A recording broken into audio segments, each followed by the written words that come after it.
오늘 우리가 함께 묵상할 말씀은 시편 73편 1절부터 20절까지의 말씀입니다. 시편 73편 1절부터 20절의 말씀, 오늘 좀 긴데요. 그래도 함께 좀 읽고 오늘 우리에게 주신 하나님의 은혜를 함께 나누도록 하겠습니다. 하나님은 마음이 정직한 사람과 마음이 정결한 사람에게 선을 베푸시는 분이건만 나는 그 확신을 잃고 넘어질 뻔했구나. 그 믿음을 버리고 미끄러질 뻔했구나. 그것은 내가 거만한 자를 시샘하고 악인들이 누리는 평안을 부러워했기 때문이다. 그들은 죽을 때에도 고통이 없으며 몸은 멀쩡하고 윤기까지 흐른다. 사람들이 흔히들 당하는 그런 고통이 그들에게는 없으며 사람들이 의뢰에 당하는 재앙도 그들에게는 아예 가까이 가지 않는다. 오만은 그들의 목걸이요 폭력은 그들의 나들이 옷이다. 그들은 피둥피둥 살이 쪄서 거만하게 눈을 치켜뜨고 다니며 마음에는 헛된 상상이 가득하며 언제나 남을 비웃으며 악의에 찬 말을 쏟아붙이고 거만한 모습으로 폭언하기를 즐긴다. 입으로는 하늘을 비방하고 혀로는 땅을 휩쓸고 다닌다. 하나님의 백성마저도 그들에게 홀려서 물을 들이키듯 그들이 하는 말을 그대로 받아들여 덩달아 말한다. 하나님인들 어떻게 할 수 있으랴? 가장 높으신 분이라고 무엇이든 다 알 수가 있으랴 하고 말한다. 그런데 놀랍게도 그들은 모두가 악인인데도 신세가 언제나 편하고 재산은 늘어만 가는구나. 이렇다면 내가 깨끗한 마음으로 살아온 것과 내 손으로 죄를 짓지 않고 깨끗하게 살아온 것이 허사라는 말인가? 하나님, 주님께서는 온종일 나를 괴롭히셨으며 아침마다 나를 벌하셨습니다. 나도 그들처럼 살아야지 하고 말했다면 나는 주님의 자녀들을 배신하는 일을 하였을 것입니다. 내가 이 얽힌 문제를 풀어보려고 깊이 생각해 보았으나 그것은 내가 풀기에는 너무나 어려운 문제였습니다. 그러나 마침내 하나님의 성소에 들어가서야 악한 자들의 종말이 어떻게 되리라는 것을 깨닫게 되었습니다. 주님께서 그들을 미끄러운 곳에 세우시며 거기에서 넘어져서 멸망에 이르게 하십니다. 그들이 갑자기 놀라운 일을 당하고 공포에 떨면서 자취를 감추며 마침내 끝장을 맞이합니다. 아침이 되어서 일어나면 악몽이 다 사라져 없어지듯이 주님께서 깨어나실 때 그들은 한낮 꿈처럼 자취도 없이 사라집니다. 아멘. 오늘 우리가 읽은 시편 73편은 시편 3권의 첫 번째 시편으로 아삽이라는 인물이 지은 시입니다. 그런데 오늘 시편을 읽어보면 아삽이라는 인물이 가진 그 고민은 오늘 이 시대를 살아가고 있는 우리 성도들이 종종 맞닥뜨리는 고민 중에 하나인 것 같아 보입니다. 시인은 분명히 한 가지 믿음을 소유하고 있었습니다. 1절에 나와 있는 믿음인데요. 하나님은 마음이 정직한 사람과 정결한 사람에게 선을 베푸시는 선하신 하나님이시라는 믿음입니다. 그런데 시인의 고백은 자신이 가진 이 믿음이 그가 보게 되는 현실 속에서 증발할 뻔했다는 것입니다. 믿음을 잃어버릴 뻔한 이유, 그것은 단 한 가지입니다. 자신은 하나님 앞에서 정직하고 정결하게 살아보려고 애씀에도 매일 아침마다 하나님께 괴롭힘을 받고 벌을 받는 것 같은 그런 삶을 살아가는데 악인들은 한마디로 등 따시고 배부르게 산다는 거죠. 사람들이 인생 속에서 의뢰당하는 재앙도 그들에게선 비껴가는 것 같다는 겁니다. 이런 악인들의 삶의 모습에 시인이 크게 흔들린 것 같습니다. 이럴 바에는 그럼 나도 저들과 같은 길을 걸어가 볼까 하고 생각해보는 시인입니다. 12절과 13절의 말씀입니다. 그런데 놀랍게도 그들은 모두가 악인인데도 신세가 언제나 편하고 재산은 늘어만 가는구나. 이렇다면 내가 깨끗한 마음으로 살아온 것과 내 손으로 죄를 짓지 않고 깨끗하게 살아온 것이 허사라는 말인가? 시인의 믿음이 저 밑바닥부터 흔들리는 소리가 들리는 듯 하지 않습니까?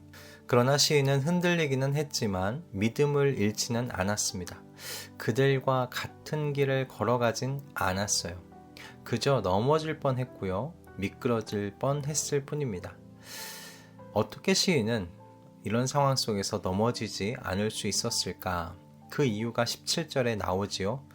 그러나 마침내 하나님의 성소에 들어가서야 악한 자들의 종말이 어떻게 되리라는 것을 깨닫게 되었습니다. 17절의 번역만 봐서는 시인이 어느 날 성소로 가서 하나님께 예배를 드리는 중에 깨달음을 얻어 넘어지지 않을 수 있었다고 말하는 것 같습니다. 하지만 여기서 성소로 번역된 것은 원어로는요, 하나님의 성소들로 복수형입니다. 성소가 복수형으로 쓰인 것이 이해가 쉽지 않은데요. 아마도 예루살렘의 중앙성소가 세워지기 전에 지역에 있던 성소를 의미한다고 봐야 할 것 같습니다. 그래서 성소로 갔다는 말은요, 시인이 이 문제를 해결하기 위하여 지속적으로 자신의 집과 가까이에 있던 하나님의 성소로 나아갔다고 우리 이해할 수 있겠습니다.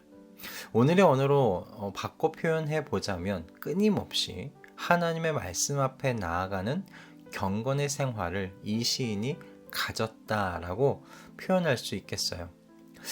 그렇습니다, 여러분. 분명 시인은요, 악한 자들의 형통을 눈으로 보면서 상대적인 박탈감 속에서 힘들어 했습니다.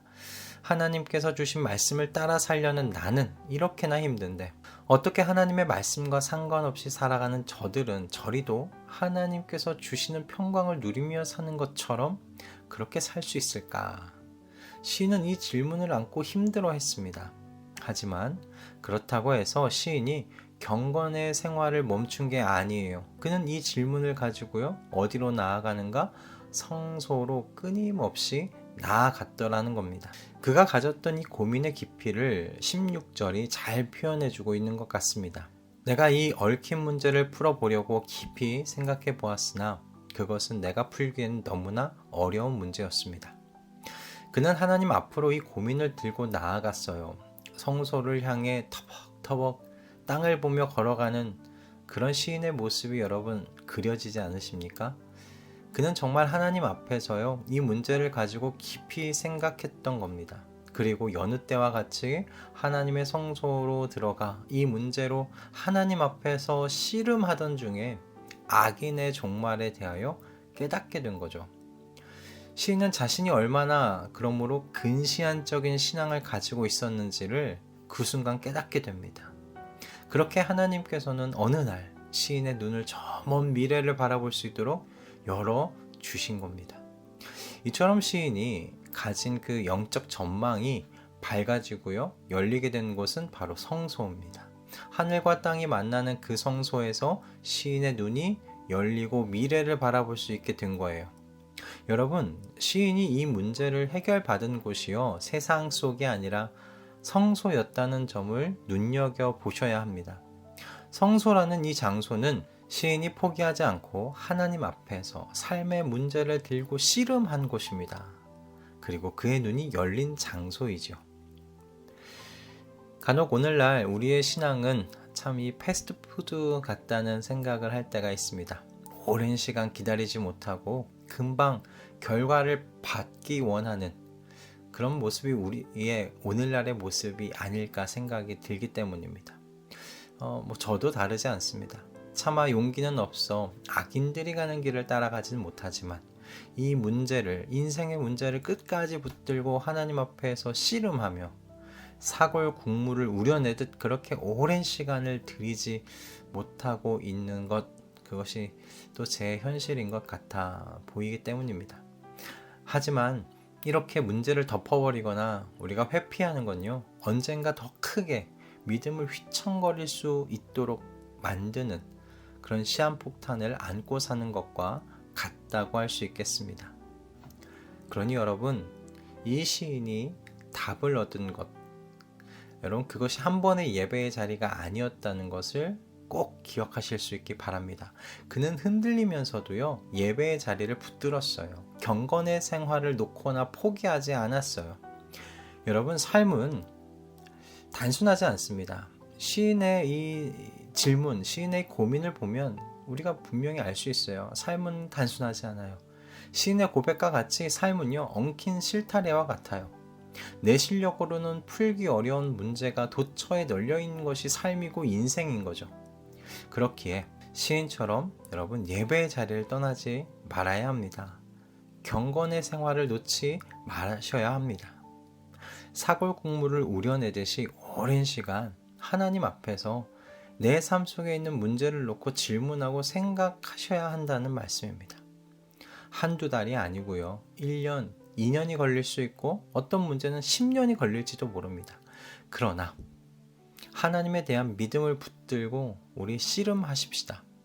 그래서 예배의 자리에서 경건 생활의 그 자리에서 하나님께서 우리가 고민하고 있는 인생의 질문에 대해 깨닫게 하심을 얻어내고야 마시는 저와 여러분 되시기를 주님의 이름으로 축복합니다.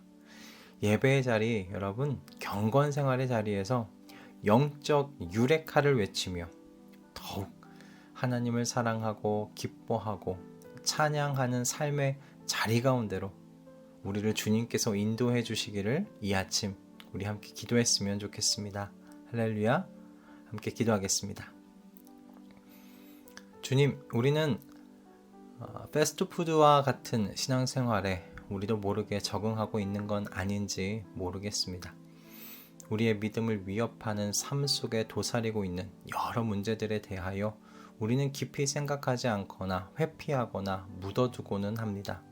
그러나 그런 신앙의 태도가 언젠가는 더 큰 폭발력을 가지고 우리의 믿음을 뒤흔들 것입니다. 주님, 그러하오니 시인과 같이 끈질기게 주님 앞에 내 삶의 문제를 가지고 나아가 고민하게 하여 주시옵소서.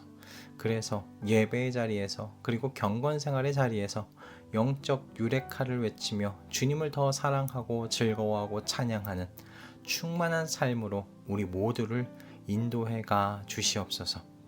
오늘도 우리에게 주신 말씀에 감사드리오며 우리 주 예수 그리스도의 이름으로 기도드립니다. 아멘.